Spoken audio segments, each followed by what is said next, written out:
বিদ্রোহী কবি কাজী নজরুল ইসলামের কবিতা প্রলয় উল্লাস নিয়ে আজকের এই ভিডিওতে আমরা উল্লাস করতে করতে আনন্দ করতে করতে আলোচনা করব। আর গ্যারান্টি রইল আজকের ভিডিওটা সম্পূর্ণ দেখলে কবিতাটা তোমার কাছে জলের মতো সহজ হয়ে যাবে। আমরা প্রথমেই কবিতার নামের দিকে তাকাই। প্রলয় উল্লাস, প্রলয় যোগ উল্লাস। প্রলয় মানে ধ্বংস, উল্লাস মানে আনন্দ উল্লাস। এখানে প্রলয় উল্লাস বলতে ধ্বংসের আনন্দকে বোঝানো হয়েছে। তুমি বলবে তাই আবার হয় নাকি? ধ্বংস দেখলে তো আমরা ভয় পাবো, আনন্দ কেন করব? কিন্তু ধ্বংস দেখলে কি আমরা সবসময় ভয় পাই? একেবারেই নয়। ধ্বংসের মধ্যেই তো লুকিয়ে থাকে সৃষ্টির বীজ। সে কথাই এই কবিতায় কবি তুলে ধরেছেন। আমাদের পাঠ্য এই কবিতাটি অগ্নিবীণা কাব্যগ্রন্থের অন্তর্গত। কাব্যগ্রন্থটি প্রকাশিত হয়েছিল 1922 খ্রিস্টাব্দে, আমাদের দেশ স্বাধীন হওয়ার 25 বছর আগে। অর্থাৎ সেই সময় কিন্তু আমাদের দেশে স্বাধীনতা আন্দোলন একদম চরম পর্যায়ে চলছে। বিপ্লবীরা স্বাধীনতাকে ছিনিয়ে নেওয়ার জন্য নিজেদের জান প্রাণ উৎসর্গ করে দিচ্ছেন। এমন একটা প্রেক্ষাপটে লেখা কবিতা প্রলয় উল্লাস। আমরা যখন কবিতাটা পড়ব, ইনফ্যাক্ট তোমরাও পড়েছো অলরেডি, তোমরা দেখবে এই কবিতার মধ্যে শিব ঠাকুর, মহাদেব, মহাকাল তার বর্ণনা আছে। আসলে শিব ঠাকুরের বর্ণনার আড়ালে কবি মূলত তরুণ বিপ্লবীদের বর্ণনা এই কবিতার মধ্যে তুলে ধরেছেন। তাহলে তোমার মনে প্রশ্ন জাগবে, এত দেবতা, এত মহামানব থাকতে শিব ঠাকুরকেই কবি কেন বেছে নিলেন বিপ্লবীদের বর্ণনা করার ক্ষেত্রে? এর উত্তরটা খুব সহজ। আমরা জানি মহেশ্বর বা মহাকাল শিব একধারে সৃষ্টিকর্তা, অন্য ধারে তিনি সংহারকর্তা।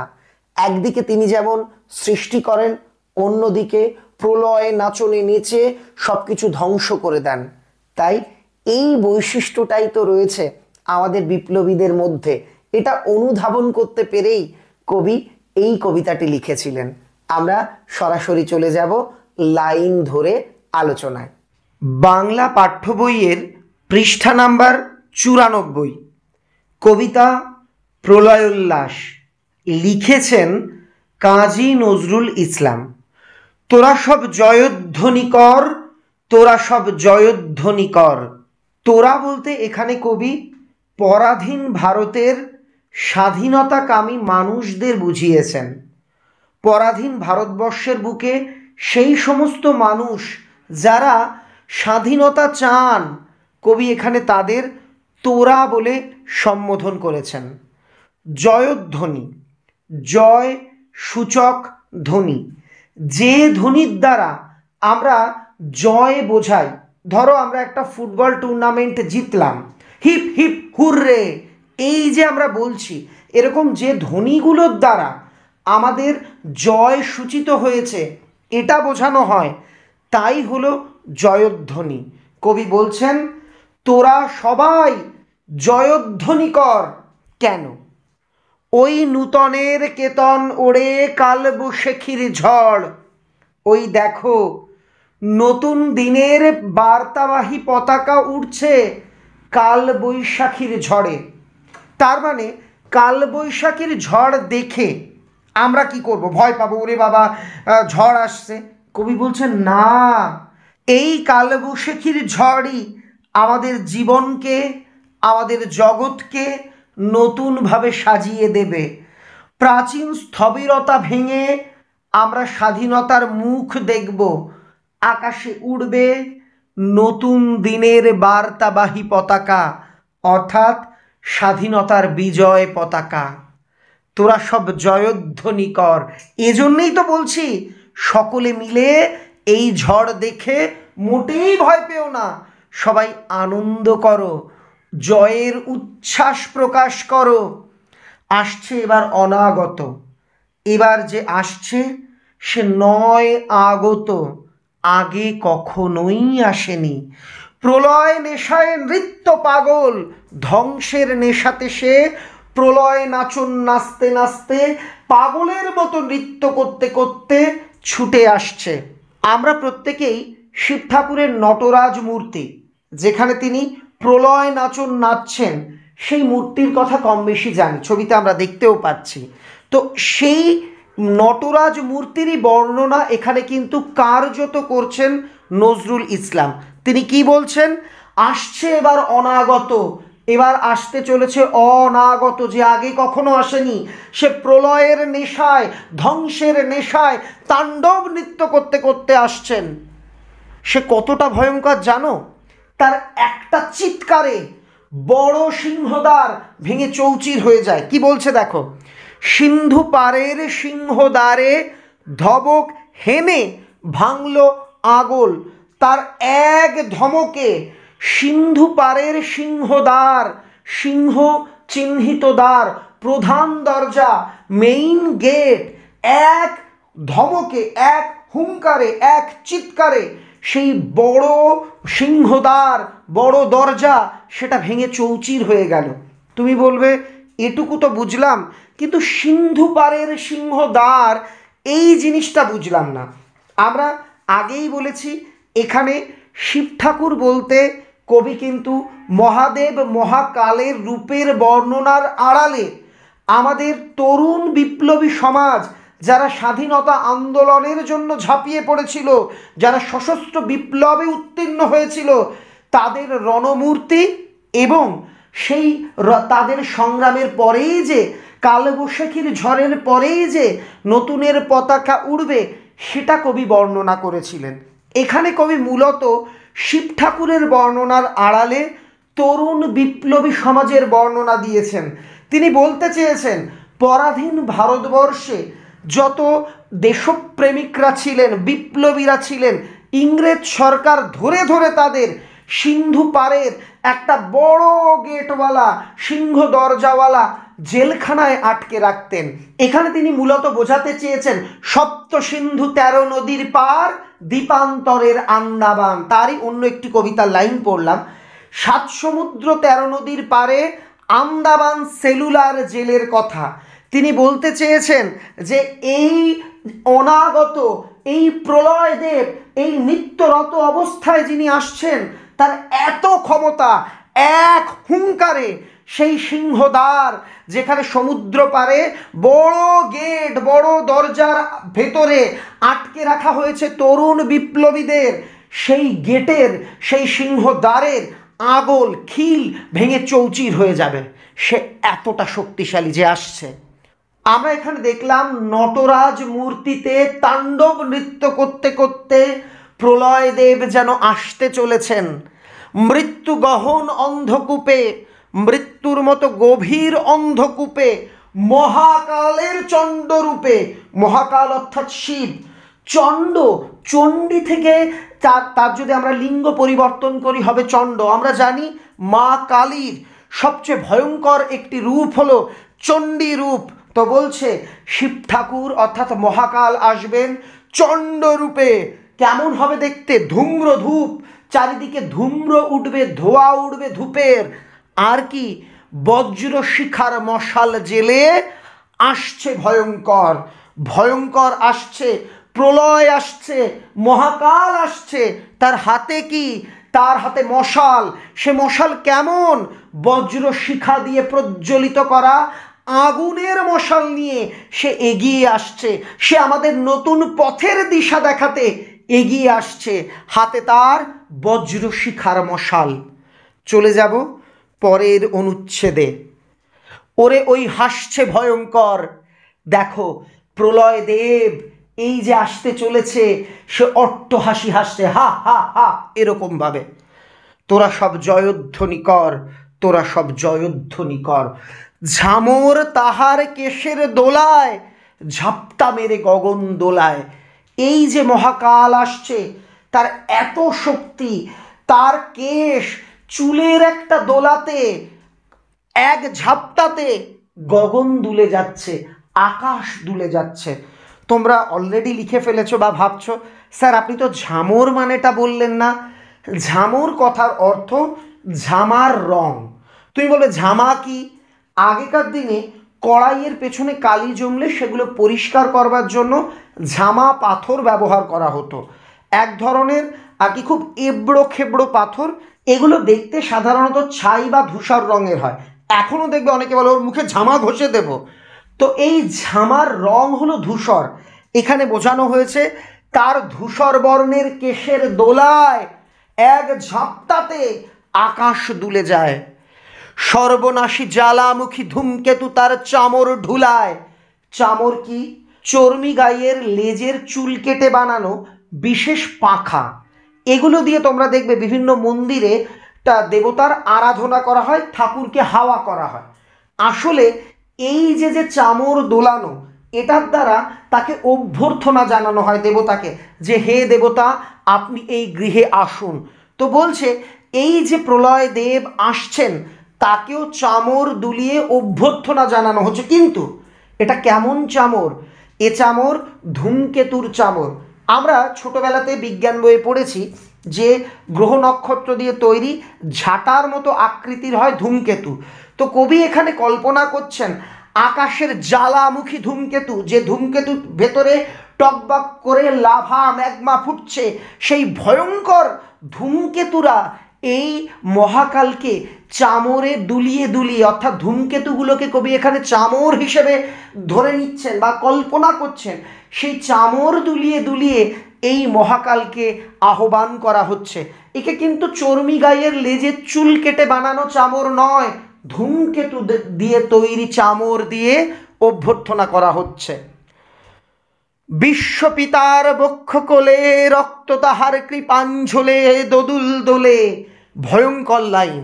বিশ্বপিতা মহাকাল মহাদেব, তার বুকের ওপর কি রক্তাক্ত তলোয়ার ঝুলছে। দেখো এই যে অনুচ্ছেদ, এখানেও কিন্তু কবি যে মহাকাল আসতে চলেছেন, কবি মূলত আমি আগেই বললাম মহাকাল বলতে তরুণ বিপ্লবীদের সঙ্গে মহাকালের তুলনা করেছেন। কিন্তু এই তরুণ বিপ্লবীরা কতটা শক্তিধর, কতটা ভয়ঙ্কর, সেটা বোঝাতে তিনি মহেশ্বর মহাকালের উগ্র রূপগুলোর বর্ণনা এখানে দিয়েছেন। তো বলছে বিশ্বপিতার বুকের ওপর রক্তাক্ত খড়গ বা তলোয়ার ঝোলে। এটা কেন তিনি বললেন? তোমরা প্রত্যেকেই জানো মহাকালী যখন ভয়ঙ্করভাবে এগিয়ে আসছেন, শিব ঠাকুর নিজের বুক বিছিয়ে দিয়েছেন মা কালীকে থামানোর জন্য। মায়ের পা শিবের বুকের ওপর পড়ল। লজ্জায় তিনি যখন দেখলেন তার স্বামীর বুকে পা দিয়েছেন, তিনি তখন জিভ বের করে দাঁত দিয়ে জিভ কাটলেন, এবং তখন তার হাতে রয়েছে খড়গ, কৃপান, তলোয়ার, যেখান থেকে টপ টপ করে রক্ত ঝরে পড়ছে। সেই ভয়ঙ্কর রূপের বর্ণনা কিন্তু কবি এখানে দিয়েছেন। বিশ্বপিতার বুকের ওপর রক্তাক্ত কৃপান, তলোয়ার বা খড়গ ঝুলছে। কেমনভাবে? দোদুল দোলে। দোলনা যেমনভাবে দোলে, এই দোলাটাকে বলে দোদুল দোলা।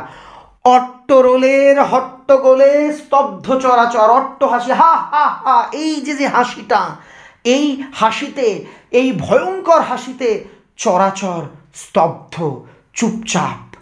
ওরে ওই স্তব্ধ চরাচর, তোরা সব জয়ধ্বনি কর, তোরা সব জয়ধ্বনি কর। দ্বাদশ রবির বহ্নি জ্বালা। বহ্নি মানে আগুন, আগুনের জ্বালা মানে অগ্নি দহন। আগুন যখন দাউ দাউ করে জ্বলে, তার থেকে আমাদের গা যদি ধরো আগুনে পুড়ে যায় যে যন্ত্রণা হয়, সেটাই হলো বহ্নি জ্বালা। দ্বাদশ রবির বহ্নি জ্বালা, ভয়াল তাহার নয়ন কটায়। এখানে দুভাবে এটার ব্যাখ্যা করা যেতে পারে। অনেকে ব্যাখ্যা করে বলেন এই যে মহাকাল, তার নয়ন কটায়, অর্থাৎ তৃতীয় নয়নে রয়েছে 12টি সূর্যের অগ্নিদহন। তার মানে এটা কত ভয়ঙ্কর দৃশ্য তোমরা ভাবো। একটা সূর্য এতটা শক্তিশালী। আমাদের পুরাণে হরিবংশ মতে 12টা সূর্যের নাম আমরা জানতে পারি। মহাভারত মতেও কিন্তু আমরা 12টা সূর্যের আলাদা আলাদা নাম জানতে পারি। তো সেই 12টা 12 মাসের 12টা সূর্য যেটা পুরাণে বলা হয়েছে, সেই 12খানা সূর্যের অগ্নিদহন যেন তার তৃতীয় নয়ন থেকে ঝরে পড়ছে। দিগন্তের কাঁদন লুটায় পিঙ্গল তার স্তত্র জটায়। এই যে মহাকাল আসছে, এর মাথায় জটা আছে। কার মাথায় জটা আছে আমরা জানি, শিব ঠাকুরের মাথায় আছে। সেই জটাতে দিগ দিগন্তের যত কান্না সব লুটিয়ে আছে, অর্থাৎ এই পরাধীন দেশের সমস্ত মানুষের দুঃখ যন্ত্রণা কান্না হাহাকার তিনি নিজের মস্তকে ধারণ করে রুদ্রমূর্তিতে সংহার করতে তিনি এগিয়ে আসছেন। কি বলছে? দিগন্তের কাঁদন লুটায়, কান্নাগুলো লুটিয়ে আছে। পিঙ্গল, পিঙ্গল কথার অর্থ পীত বর্ণ। তুমি বলবে সে আবার কোন কালার? আগুনের রঙকে বলা হয় পীত বর্ণ, অগ্নিবর্ণ। তার স্তোত্র মানে ভয়ে সন্ত্রস্ত, এক জায়গাতে জড়সড় হয়ে থাকাকে আমরা স্তোত্র বলি। জটায়, তার জটার মধ্যে দিগ দিগন্তের কান্না লুটিয়ে আছে। সে কতটা শক্তিশালী জানো? বিন্দু তাহার নয়ন জলে, তার এক বিন্দু, এক ফোঁটা চোখের জলে সপ্ত মহাসিন্ধু দোলে, 7 সমুদ্রের ভয়ঙ্কর ঢেউ তার এক ফোঁটা চোখের জলে। কপোল তলে, গালের ওপর বিশ্বমায়ের আসন, তারই বিপুল বাহুর পর। আমরা বলি বিপুল ভোটে জয়যুক্ত করুন, মানে প্রচুর ভোট দিন। বিপুল বাহু মানে অনেকগুলো বাহু বা হাত না, এখানে বোঝানো হয়েছে অনেক শক্তিশালী, স্ট্রংগেস্ট হাতের ওপর, অর্থাৎ প্রবল শক্তিশালী তার দুহাতের ওপর এই বিশ্ব সংসার, এই বিশ্ব চরাচর দাঁড়িয়ে আছে।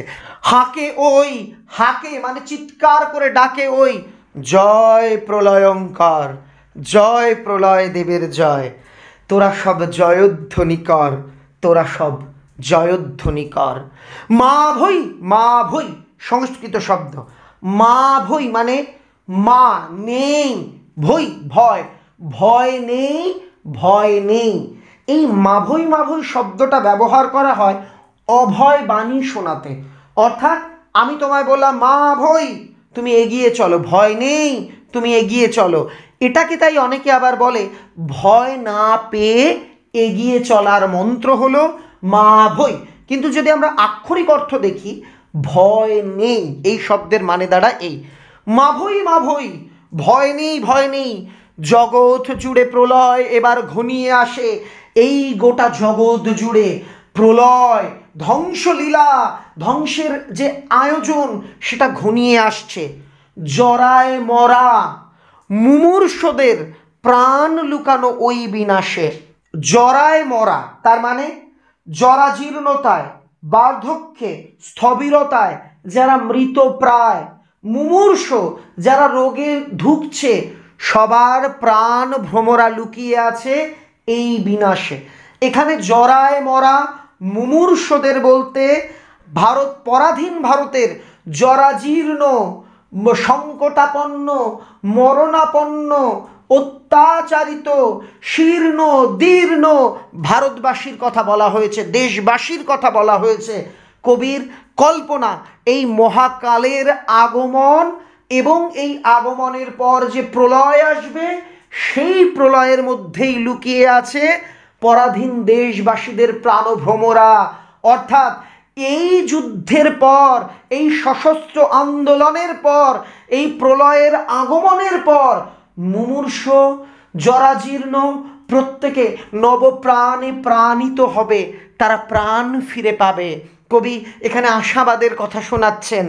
এবার মহানিশার শেষে, এবার এই কাল রাত্রির শেষে, ভয়ঙ্কর রাতের শেষে আসবে উষা। আসবে কে? উষা, সূর্য। কেমনভাবে? অরুণ হেসে, সুন্দরভাবে হাসি মাখা মুখে নতুন দিনের সূর্য উদিত হবে। কবির কল্পনা এই ভয়ঙ্কর অন্ধকার, এই কাল রাত্রি, ভয়ঙ্কর রাত্রি কেটে যাবে। প্রলয়ের আগমনের পর নতুন সূর্য উঠবে, স্বাধীন ভারতের সূর্য আমরা দেখতে পাব। দিগম্বরের জটায় হাসে শিশু চাঁদের কর। দেখো ওই দিগম্বর তার মানে মহাকাল মহেশ্বর শিব, তার জটাতে হাসছে শিশু চাঁদ, ছোট্ট চাঁদ। তার মাথার চাঁদটা কিন্তু একদম ছোট, ওই ছোট চাঁদটাকে তাই তিনি এখানে বলা হয়েছে শিশু চাঁদ। কর মানে কিরণ, দিগম্বরের মাথায় রয়েছে শিশু চাঁদের কিরণ। আলো তার ভরবে এবার ঘর, আর সেই আলোতে এবার ঘর ভরে উঠবে। খুব ইম্পর্টেন্ট একটা শর্ট দেয়, আলো তার ভরবে এবার ঘর। কিসের আলোয়? তোমরা অনেকেই ভুল লেখো বা এটা লিখতে পারো না। এটা হবে শিশু চাঁদের আলোয়। তোমরা যদি আরেকটু ব্যাখ্যা করে লিখতে পারো, মহাকালের মাথায় বা দিগম্বরের মাথায় অধিষ্ঠিত শিশু চাঁদের কিরণের আলোতে বা কিরণে গোটা ঘর আলোয় ভরে উঠবে, সেটা কিন্তু পারফেক্ট হয়। তোরা সব জয়ধ্বনি কর, তোরা সব জয়ধ্বনি কর। ওই সে মহাকাল সারথি। দেখো, ওই মহাকালকে যে রথে করে নিয়ে আসছে, সারথি কাকে বলে? রথের চালককে। একটা ছোট্ট উদাহরণ দিয়ে বিষয়টা আমি তোমাদের বোঝাচ্ছি। আমি বাড়ি থেকে ধরো টোটোয় করে বাজারের দিকে যাচ্ছি, তো আমাকে দেখে কেউ লিখছেন, ওই যে সম্রাট মাস্টার মশাই আসছেন, ওই যে তার টোটো চালককে দেখা যাচ্ছে। তো এখানে বোঝানো হয়েছে মহাকাল আসছেন, রথে করে আসছেন। তো মহাকাল যদি এত ভয়ঙ্কর হন, তার রথের সারথি কেমন? তার রথের সারথিরও বর্ণনা দেওয়া। কারণ আমাদের শাস্ত্র যদি আমরা দেখি, হিন্দু ধর্ম যদি আমরা দেখি, সেখানে সারথিরও কিন্তু গুরুত্ব আছে। আমরা যদি কুরুক্ষেত্রের যুদ্ধের দিকে তাকাই, অর্জুনের সারথি ছিলেন স্বয়ং ভগবান বাসুদেব শ্রীকৃষ্ণ। যাই হোক, সেটা অন্য প্রসঙ্গ, এখানে তাই ওটা নিয়ে আলোচনা করছি না, আমরা কবিতাটা পড়ি। ওই সে মহাকাল সারথি। দেখো, মহাকালের যে রথের সারথি, তার হাতে রক্ত তড়িৎ চাবুকখানে, সে রক্ত তড়িৎ চাবুক দিয়ে বাড়ি দিতে দিতে আসছে। এই যে রথের সারথি, তার হাতেও চাবুক, কিন্তু এই চাবুক রক্ত তড়িতের, বিদ্যুতের চাবুক, তাই দিয়ে তিনি বাড়ি মারছেন। রনিয়ে ওঠে হ্রেষার কাঁদন। হ্রেষা হলো ঘোড়ার ডাক। এইভাবে বাড়ি মারা হচ্ছে আর ঘোড়া চিৎকার করে উঠছে। এটা যেন কবি উপলব্ধি করতে পাচ্ছেন বজ্রগানে ঝড় তুফানে। খুরের দাপট তারায় লেগে উল্কা ছুটায় নীল খিলানে। খিলান কথার অর্থ গম্বুজ, এখানে নীল খিলান বলতে আকাশকে বোঝানো হয়েছে। যে ঘোড়া দৌড়চ্ছে, তার খুরের সঙ্গে আকাশের তারার সংঘর্ষ হচ্ছে। বা আমাদের যেমন দৌড়ানোর সময় পায়ে যদি নুড়ি বালি লাগে, ছোট্ট পাথরের টুকরো লাগে, সেগুলো ছিটকে চলে যায়, তেমন এই ঘোড়া যখন এগিয়ে আসছে, এই মহাকালের রথের ঘোড়া যখন এগিয়ে আসছে, সেই ঘোড়ার খুরের এক একটা দাপট, এক একটা বাড়িতে আকাশের তারাগুলো খসে খসে যাচ্ছে। অন্ধকারার বন্ধকূপে, অন্ধকারাগারের বন্ধকূপে দেবতা বাঁধা যজ্ঞ জূপে। যজ্ঞের জূপ, জূপকাষ্ঠ, যে কাঠে মাথা দিয়ে বলি দেওয়া হয়, সেই কাঠকে বলা হয় কড়িকাঠ বা জূপকাষ্ঠ। তো বলছে সেই জূপের কাঠে দেবতাকে বেঁধে রাখা হয়েছে। পরাধীন দেশ মায়ের প্রতি এখানে ইঙ্গিত করা হয়েছে। পরাধীন দেশ জননী যেন কারাগারে বন্দিনী, তিনি যেন অন্ধ কারাগারে বন্দিনী। সপ্ত সিন্ধু 13 নদীর পার, দ্বীপান্তরের আন্দামান, বাণিজ্যে তা ঘানি টানে নিশিদিন, বন্দি সত্য ভানিছে ধান। এটা কিন্তু কবিরই অন্য আরেকটি কবিতায় আমরা পেয়েছি এই লাইনগুলো। অর্থাৎ এখানে কবি বোঝাতে চেয়েছেন কারাগারে, অন্ধ কারাগারের বন্ধকূপে দেশ জননী পরাধীন হয়ে বন্দিনী, তাকে যেন বলি দেওয়া হবে, তিনি বলির কড়িকাঠে জূপকাষ্ঠে তাকে আটকে রাখা হয়েছে। এই তোরে তার আসার সময় ওই রথ ঘর ঘর। যখন স্পর্ধা বেড়েছে, যখন পরাধীন শক্তির আস্ফালন বেড়েছে, যখন চরম মুহূর্ত আসন্ন, যখন দেশ মাকে বলি দেওয়া হবে, ঠিক তখনই তার আগমনের সময় হয়েছে। ওই দেখো মহাকাল আসছে। কি করে বোঝা যাচ্ছে? রথের ঘর ঘর আওয়াজ শোনা যাচ্ছে। শোনা যায় ওই রথ ঘর ঘর, তোরা সব জয়ধ্বনি কর, তোরা সব জয়ধ্বনি কর। ধ্বংস দেখে ভয় কেন তোর? ওরে পাগল দেশবাসীরা, ধ্বংস ভয়ের তো নয়। ধ্বংস হলেই তো সৃষ্টি হবে, একটা কিছু ধ্বংস হলে সেখানেই তো নতুন কিছু নির্মিত হবে। তোরা ভয় করিস না, কবি এটাই বোঝাতে চেয়েছেন। কারণ নজরুল সশস্ত্র আন্দোলনের পক্ষে ছিলেন, তিনি বিপ্লবের পক্ষে ছিলেন। তিনি বলছেন ধ্বংস দেখে ভয় কেন তোর, প্রলয় নূতন সৃজন বেদন। প্রলয় তো সৃষ্টির বেদনা মাত্র। তোমরা কল্পনা করো তো, সৃষ্টির বেদনা তো আনন্দের।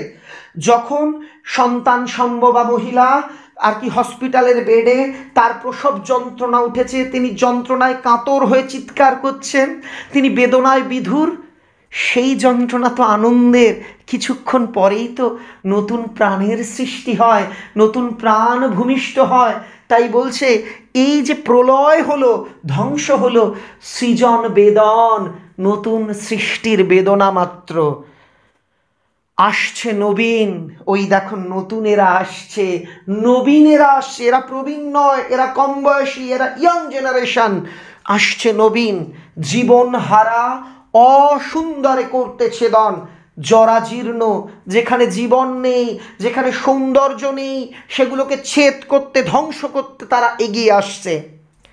তাই তো এমন কেশে বেশে, সে যেহেতু যুদ্ধ করতে আসছে, সে যেহেতু ধ্বংস করতে আসছে, তাই তো তার এমন কেশ, এমন বেশ, এমন রণচণ্ডী সাজ, এমন তার রণসজ্জা, সে তাই যুদ্ধসজ্জায় সজ্জিত হয়ে ভয়ঙ্কর বেশে আসছে। তবুও দেখো প্রলয় বয়েও আসছে হেসে। হ্যাঁ, সে ধ্বংসকে বয়ে নিয়ে আসছে, তবু তার মুখে হাসি লেগে আছে। কেন বলো তো? সৃষ্টির হাসি। কারণ তিনি জানেন, প্রলয়দেব জানেন যে এই ধ্বংসের পরেই সৃষ্টি হবে। আসলে প্রলয় তো কালবৈশাখী, তো পাতা ঝরার নয়, পাতা গড়ার মরশুম। গাছের পাতা, শুকনো পাতা, জীর্ণ পাতা কালবৈশাখীর ঝড়ে উড়ে যায়, আর সিক্ত মৃত্তিকাতে, বৃষ্টিতে ঝড়ে ভেজা মাটিতে গজিয়ে ওঠে নতুন গাছ। গাছে গাছে পল্লবিত, কুসুমিত, সুভাষিত হয়ে ওঠে বৃক্ষরাজি। এটাই তো প্রকৃতির নিয়ম, এটাই প্রকৃতির অনিবার্য সত্য।